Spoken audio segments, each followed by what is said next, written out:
Okay, here we have our 2012 BMW 750i xDrive, and this was purchased at the auction, as is obviously.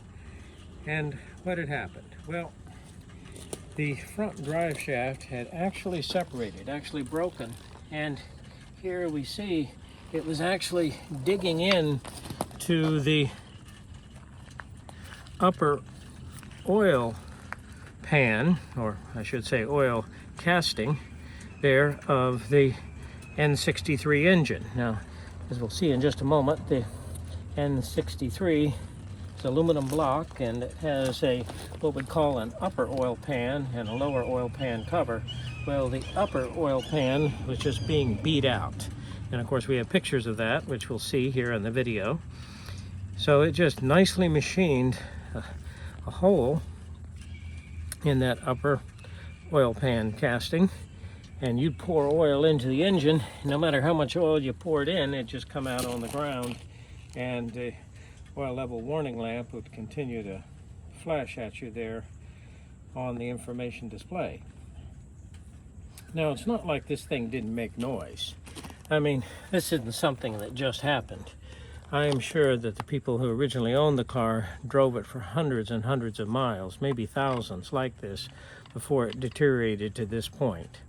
It's a good thing that the drive shaft didn't completely separate. However, I do have to admit, though, it could have flopped around, but the engine cover was, the air shield, the air dam underneath it would have caught it, and also the aluminum plate that not only covers the bottom of the engine but helps reinforce the strength of the vehicle was in the way, so it probably wouldn't have actually fallen down. But certainly this is the portion that's driven by the transfer case. It would sit there and flop around, and this is the portion that was on the yoke right there, the flange on the front differential that's bolted there to that upper oil pan casting. So of course, what did we do? Well, we removed the lower oil pan. Now, of course, obviously, when you're removing the lower oil pan, it would be a real good idea to replace the gasket. And that gasket was very reasonably priced. Now, what's interesting, buying it off eBay, I got it almost within 24 hours. I wish I could say the same thing about the front drive shaft, but it's approximately 1 week is the estimated time from when I order it when I receive it. But this is interesting. That gasket seemed like it came within 24 hours. It was sitting on the front porch. Okay, here we see our JB Weld Repair. And of course, we have photographs of both the inside and the outside. Now, of course, what happened is the universal joint failed, and the drive shaft whipped around, and it must have happened over a long period of time, but it actually beat chunks out of this aluminum housing. And this is the lower oil pan, this is the upper oil pan, this is the block. And actually my block looks very shiny and new, so this may have had a short block installed, or maybe a full engine. I don't know. The rest of the auxiliaries look pretty tattered and weathered. But as you can see, a big difference between the block and the upper oil pan. So here we go. It's nicely JB Weld. A good 24-hour cure, and actually a couple of layers, grinding, a layer, grinding, a layer, and then the same thing on the inside. I had to make sure that the yoke actually cleared. And one thing I found about the JB Weld with the die grinder and actually just the regular sanding cylinder, it ground very easily. No problem, no problem. Wear a mask, you're going to get lots of powder. Now, what's going on up here? What happened here? Well, there wasn't actually a leak, but the whipping drive shaft took a chunk out of this transmission cooling line. It wasn't leaking, so with a combination of the JB Weld steel, which is the quick setting, malleable, hand putty type, and then the final coating of JB Weld, hopefully that's going to hold. Now, I'll drive this car for a while to make sure I don't have any leaks or any problem. And it has been running probably for about maybe 30 minutes, so it's good and hot. good and hot, filled with liquid moly 5W40 motor oil and a fresh oil filter. So she's ready to go. Check the transmission fluid level there on the side. The fluid's very dirty. We're going to service this. What does that mean? Replace the pan and the filter. We get that from WIT, and then I use Pentocen ATF1. I always like to use ATF1. Stay away from the ATF1 low viscosity, the LV. That has a tendency to be real hard on the bushing there and the stator support there. I think it's the E clutch, that's what they call it there on the ZF nomenclature. So it has a tendency to wear that bushing out, and that's actually a sealing point there to apply that clutch, so that causes a problem. All right, you notice that I have no drive shaft. And one thing that's interesting too is on this style transfer case used by BMW, and there's no connection right now. There's an electric motor there on the back. If you take this apart, there's the gear on the output shaft that's connected through a multiple disc wet type clutch. There's an idler gear, and then of course there's the gear that connects to this flange that the drive shaft bolts to. Well, you'll notice if the motor doesn't actually apply the clutches with the cam, then there's no connection. And there's a direct mechanical connection from the output shaft of the transmission to the drive shaft going back. So really, I'm always connected to the drive shaft on the back. If I apply this clutch fully, then I can lock both drive shafts together. And anywhere in between. And I'll tell you what this is a lot like. We just recently worked on a Porsche Panamera with the PDK dual clutch transmission. They do the same thing. They have a big multiple disc clutch that gives an infinitely variable output to the front differential. So now what we're going to do, we're going to let this down, we're going to take it for a thorough road test, and we'll show you, hey, let's see if we get a fault code, let's see what happens. Now I'm not going to horse with it, I'm not going on snow, and I'm not going to drive it recklessly. I'm just going to drive it as a normal customer would drive his BMW, and we'll see if we get a fault code. Now, by the way, I do have an oil wear fault code already, and we really don't know the history of this vehicle, but just kind of looking at the weathered conditions here of the transmission versus the transfer case, that may be a replacement transfer case, I don't know. Just looks a little different. Now, something to keep in mind is that on ZF, I believe that the 6 HP here, this is not the magnesium aluminum case. They like to do that with the 8 HP, but obviously the magnesium aluminum is going to look real different from just basic aluminum, and there may be a little difference in the formulations right here. In fact, I think actually if I find it there, it actually tells me the composition of the aluminum on the case. So, but there we go. And here we see the release for the parking pole. It's emergency release. I had to take that off because the bolt was broken off. So we got that all fixed. Shields are gone because I'm going to be servicing the transmission, and we're just going to road test it and see how it does as a xDrive rear wheel drive. So we're going from xDrive to just plain rear wheel drive.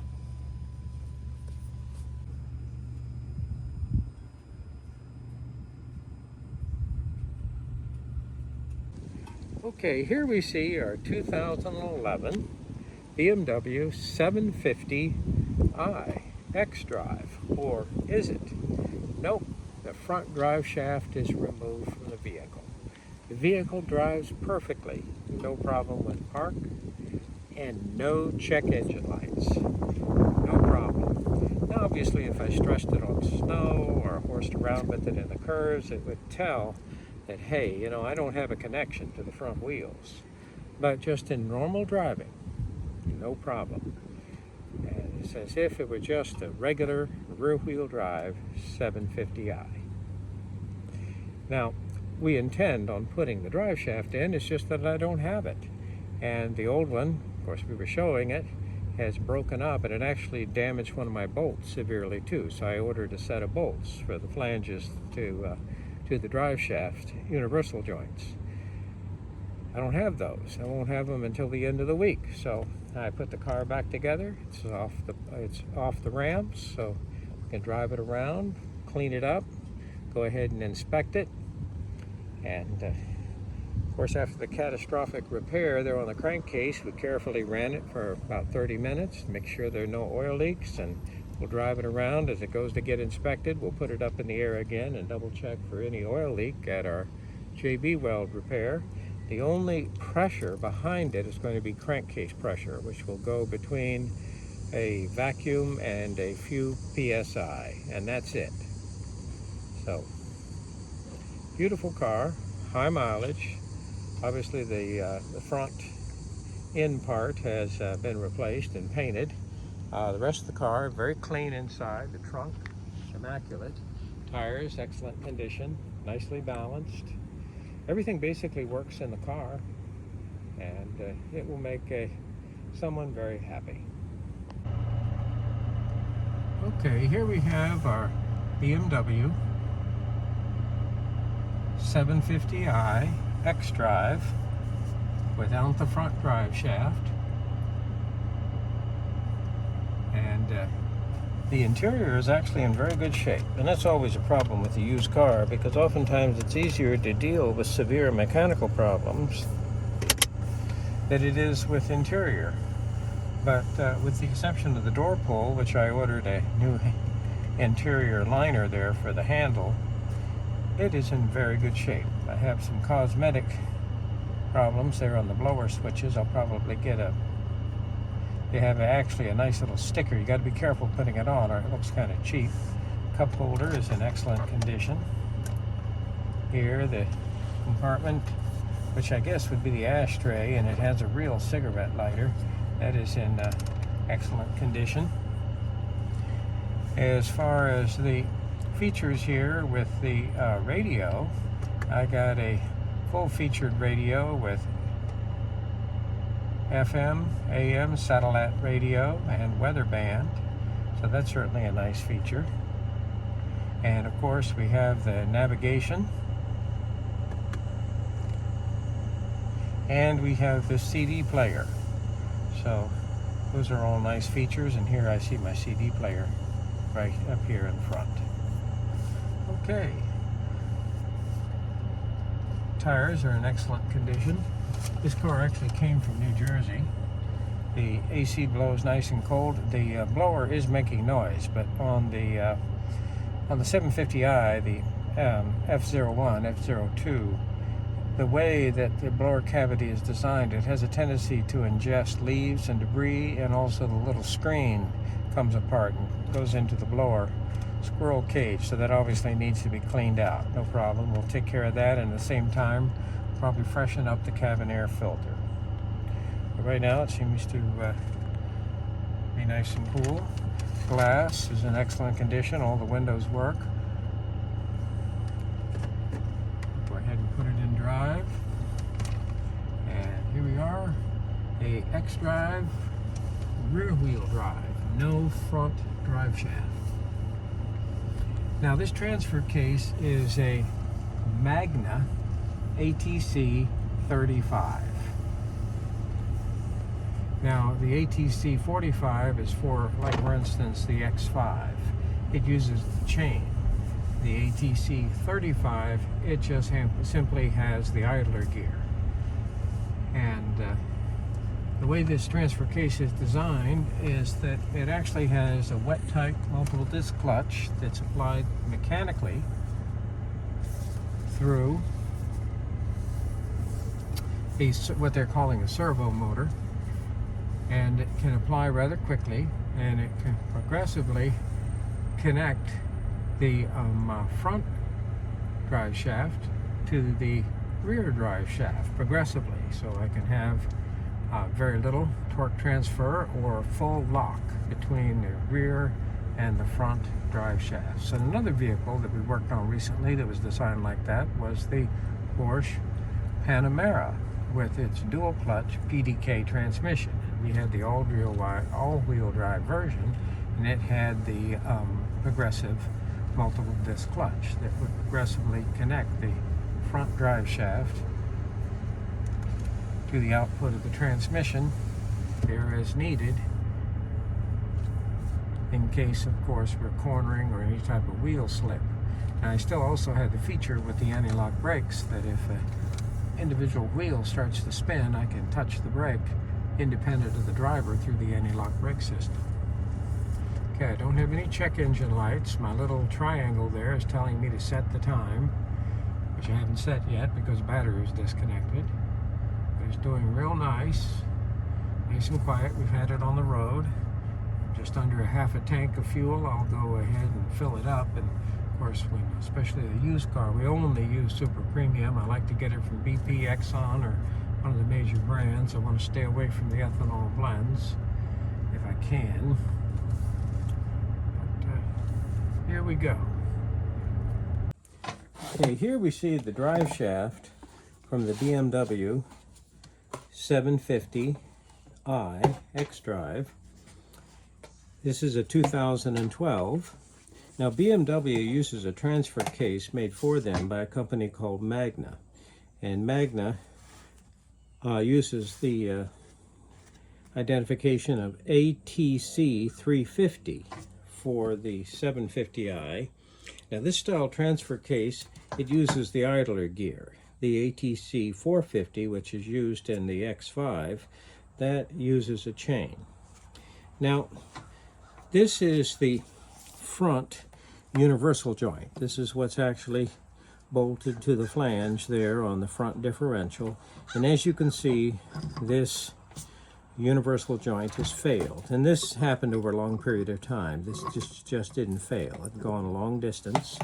And as we can see that the actual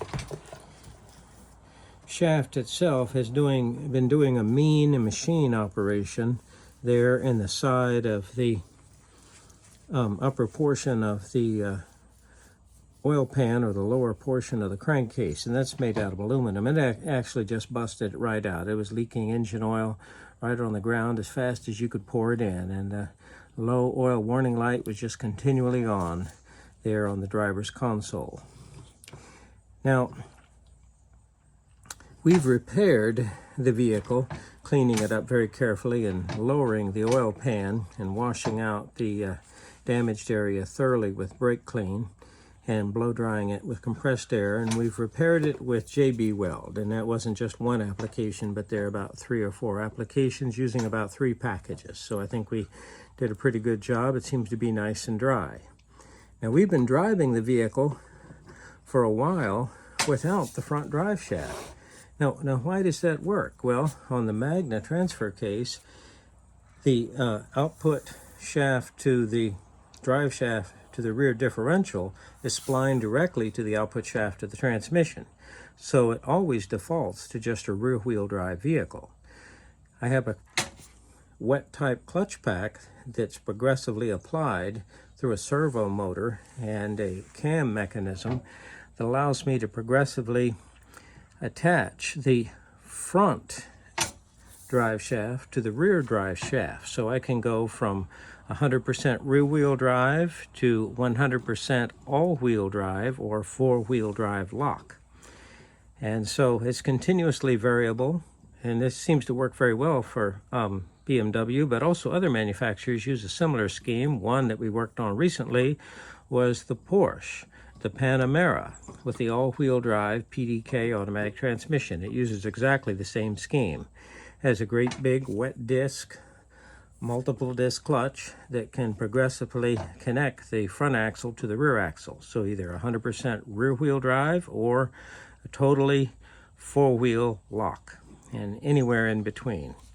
All right, now we have purchased a new drive shaft, and it came today in its box. I purchased it online. This came from the vendor on eBay. And one thing that I've noticed, if you're having a problem with a vehicle and you notice that the part that has failed is readily available, relatively inexpensive, and very easy to order, it tells you that, hey, this is a common problem and a lot of people are having the same problem. So here we see our drive shaft. This is a brand new drive shaft. Looks like it's pretty good quality. It's, of course, made in China. Oftentimes what I see in Chinese parts is the workmanship is excellent, but sometimes I question the materials.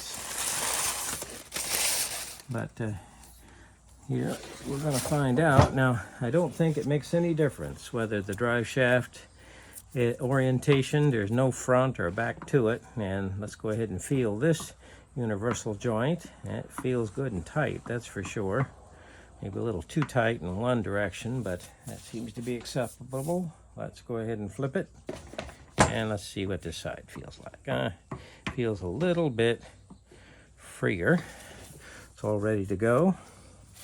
So I also have ordered a set of bolts to install the drive shaft. What happens is one of these bolts was severely beaten up by the failure here of the universal joint. I was lucky to get it out, but the other bolts seem to be in excellent condition.